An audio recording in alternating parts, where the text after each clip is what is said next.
Welcome to the Hmong Peeps Show, the one and only show that brings you ordinary people sharing extraordinary insights. Well, maybe. Here is your host, Chew Effin Lee. Hey, how's it going, everyone? This is Chew. Welcome to the Hmong Peeps Show. It's been a while since I did a video. I've been very busy with a lot of these family things going on. I think the last time I was on, I did a show, I mentioned that I had a close family member that passed away. Well, the funeral is coming up next weekend, and that's going to be draining for a lot of people. Sad times, of course. And then this coming week, this weekend right now, we also have another funeral within our family. It's more of an extended family. So as you can imagine, 2 funerals in a row, that's going to be very exhausting and overwhelming. I'm not looking forward to it, but it's part of the culture, and I have to be there to some extent. I'm not going to be there the entire time because I just don't like funerals. But what else has been going on? Let's see. We did our spiritual retreat. That was fun. So I want to thank all those that came and attended. There was a couple of people who said they would attend, but last minute, or I don't know what happened, but they didn't show up. So maybe they can make it next time. But yeah, we had a good session, a good retreat. We went into meditation. What else? Manifestation, and I shared some tips that were. I think it was like 5 tips that you can apply to your life right now that will enhance and increase your spiritual abilities or spiritual development. The best thing about that retreat for me was to do the manifestation exercise. And maybe you guys saw some of my recent posts about how I've seen results come out of the manifestation exercise. So what we did was we had each individual at the retreat go up to the front of the room and write down what they wanted to happen into their life or come into their life. And after they wrote it, we all manifested that desire or that goal that they had for that person. So I hope some of you that were at the retreat can post up, results or progress. Let us know how things are going. For me, I've seen results, as I mentioned before, so that's great. And the goal was to show you guys how powerful the law of attraction can be if you know how to use it and apply it into your life. I've seen it happen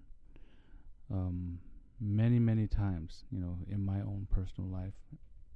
I've seen how it's helped other people in their lives as well. So, yeah, if you guys don't really know much about it, I encourage you to look it up and study it and learn how to use it so you can bring into your life what you really want. All right? Let's see what else happened.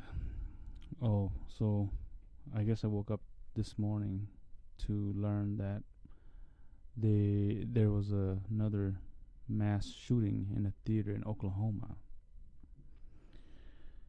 This guy went in there, and I think he killed like 5 people and injured several other people.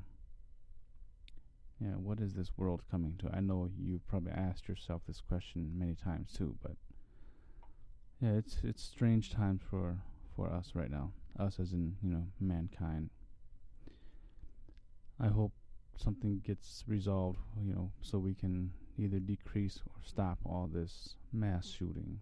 I mean, I think before that, this one guy went to some type of a recruiting center for the military or the army, and he did a drive-by and I think killed like five Marines. Yeah, I'm starting to be speechless about all this stuff. It's kind of like every week when you watch the news, you anticipate. Well, at least for me, I anticipate some type of mass shooting.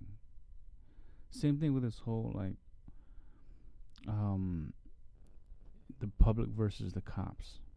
I mean, a few days ago, I saw this video of this black lady who was pulled over by a white cop, and the whole situation, escalated. She got arrested, was sent to jail, and then she died in her jail cell.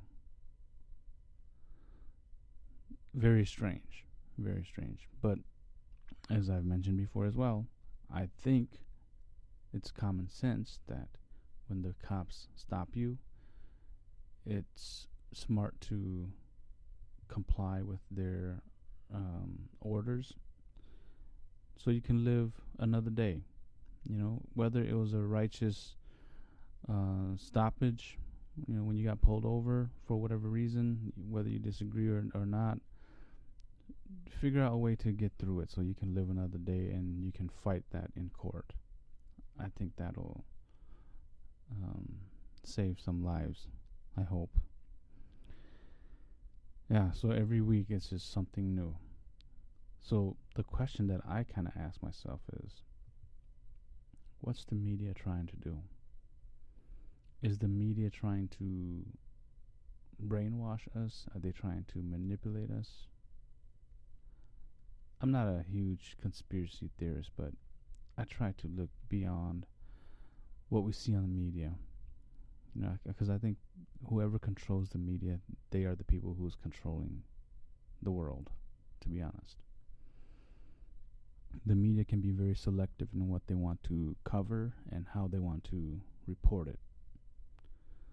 So I ask you guys to really, challenge what's being reported on TV or the websites. I'm sure there's more to it, but don't believe everything you hear and see from the media, okay? All right, and then we got a new family member yesterday. Some of you who are my friends on Facebook, I posted a picture. So we got a new dog, a puppy. It's a miniature pinscher. It was an early birthday present for my youngest son, Adam. And I didn't get much sleep last night. Those of you who have the experience of getting a puppy, you know what I'm talking about. So I hope that this will pass by very quickly so that the puppy can get used to the new environment and us as its new family members.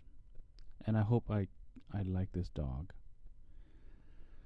We had a dog before, but I didn't like it as much. Everybody else was okay with it, but I tried to, and there's a story behind it. I'll probably tell you guys that another day, but it has to do with attachment. I was attached to a previous dog. My wife bought me a dog, and the dog died, and I was still attached to it. So I guess that's a very brief story of why I did not like the previous dog before this one. All right. So today's topic is about funerals. Since I'm going to be going to a couple of funerals this weekend and next weekend, I know that some spiritual folks have a difficult time going to funerals. And for some shamans, it's different compared to those of you that are not shamans. For me personally, I don't like it because it is so overwhelming with emotions and just a lot of I almost said negative, but it's really not just negative, but there's a lot of energy there that just drains the hell out of me. So if it's not like a very close family member to me, I rarely stay there as long as I need to. But if it's a close family member, I'm like literally forcing myself to stay just to show respect to the family, you know. But even though my body is there, mentally and spiritually, I try not to be there. But when you are so sensitive, it's very difficult to not be there spiritually, right? I have a story to share. I have an uncle who was a shaman, and he has some reservations, according to his, koneng. And when my grandmother passed away, which is his mom, in Toledo, they started the funeral, and his mentor was saying to him, "You cannot go touch your mom. You cannot touch any corpse. You know that." But he was so distraught, of course. It's his mom, so he couldn't resist, I guess, and he went to Hlunanian, and he blacked out and started having a seizure, which was scary at the time, because now we're thinking, okay, is he gonna go now? So I remember when he started having that seizure and that blackout, the elders came and carried him away into another room, and his mentor was there, and his mentor was massaging him and saying some things under her breath. I'm sure it was some type of spell or something, and he came out of his spell, So that was very strange to me when I saw that. I know some folks cannot eat food there at the funeral homes. I don't like to eat food there because I've seen how some of those meals or dishes have been cooked. It's not very what's the word? Let's just say sanitation is not priority there, at least from what I've seen. So I try not to eat because of that. But I am a huge fan of kopia. I shamefully admit that, okay? So I try to, this is in no disrespectful way, okay? I try to make sure that if it's a family member or somebody close that I know who passed, I try to figure out which night they're going to do kopia. And then when I find out, I go there. And then I have me a bowl or two or three. Especially in the winter times. Man, that stuff is good to me. Yeah, but for me, I don't have any big spiritual issues when I decide to eat food there. It's just more of is that my kind of food? And most of the time it's not. But some shamans, they're very different. Not even at funerals, but in their daily lives, there are certain food that they cannot eat. But trying to stay on track here, specifically to funerals, there's just some things that we cannot, or shamans cannot touch or eat. And I know that even for some of you who are not spiritually developed yet, some of you have a hard time going there because you guys feel that energy that I'm talking about. It's very overwhelming. And when I go to funerals, there's spirits all over. And I should actually call them entities, because some entities are in the form of spirits who are visiting the funeral.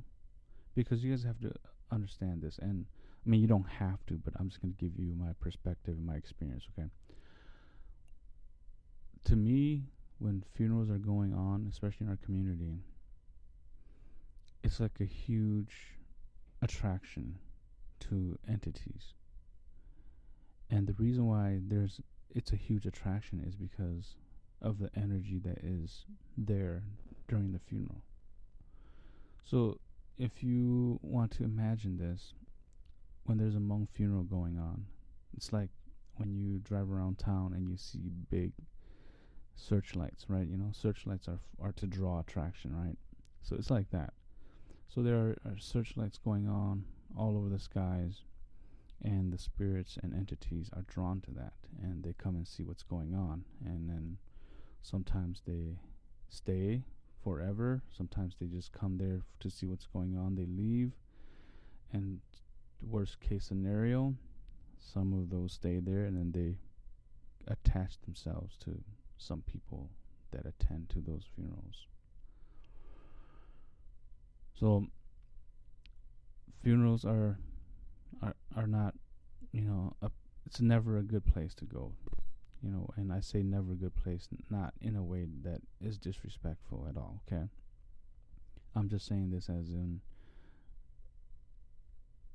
being spiritually aware and sensitive. It's not a good place to be because, it's very overwhelming. And especially when the funeral is done and then you have to go to the cemetery for the burial portion of the whole funeral. The cemetery is also like a place that, I think it's common sense. There's spirits all over that place, and not just only spirits, but there's entities. And so when you go to the cemetery, you can also feel that heaviness there. And I think a lot of you will understand when I say this. You feel like there are extra eyes on you, right? Yeah, and I notice for Hmong funerals, the traditional ones, when you, after the burial and you come back to that family's home, there's a certain ritual that happens before you step into the house. The ones that I've been, or the ones that I've experienced, the rituals is you wash your hands before you enter the house, and or you step over fire before you go into the house. And that's, I've never really asked what that was all about, but I would imagine that's just a cleansing process, to say you've been through a lot of emotions and spiritual energy within the last few days, so this fire is going to cleanse you. And then they walk into the house. Yeah. Well, this is kind of off topic, but I was just thinking about this. Funerals to me have lost its core values in our community, especially when it comes to traditional funerals. And again, this is in no way to be offensive, but this is just what I have observed. So the traditional funerals to me starts to look like it's just a place for gossip. Do you guys agree? A lot of people go there, and what's sad to me is the whole important process of the funeral is happening up there by the casket, right? And I've seen this happen in some funeral homes where they provide like a PA system with microphones, and they'll have people kind of talk about what's going on, and let us hear the actual process. But all the while when that's happening, there's really no courtesy from the visitors that come there. They're just chatting away, trying to get updates on what's up with this family, what's up with that person. And then of course you guys know this is something that happens quite a bit. People come there to find love or affairs, hookups, whatever you want to call it. So it's sad to a point, but I can also see another side of it where my kids asked me this a couple weeks ago, and they're like, "Dad, why do you keep going to Uncle's house?" And I had to explain to them that we go there because the family is very vulnerable, and of course they're very sad because they lost somebody. So for us to be there, it's, even though we're not there mourning or grieving the way or to the extent that they are, I think our presence there kind of uplifts their spirit a little bit. So connecting that back to the funerals, I can see the other side to this whole thing of how funerals have lost its value is when you have a lot of people show up, it kind of gives that family that's grieving some type of support. I get that, but again, the core value, I think, has lost its value as the years have gone by in our community. Just my opinion. All right, so I want to know what prevents you guys from going to funerals, and if there's nothing to prevent you from going, but when you do go, what are some of the restrictions you have, whether you're a shaman or not? Yeah, so post your answers or opinions in the comments below, and share it with us. Okay. All right. Thanks for listening to me. That's it for now. I'm going to try my best to make the best out of this weekend and next weekend. Hopefully there will be no more of these situations this year. 2015 has not been a very kind year for a lot of people. Okay, I was going to say something else, but that's going to take another 20 minutes, so I'll spare you. Maybe I can talk about it next time. All right, folks. Thanks again, and I will talk to you soon. Bye now.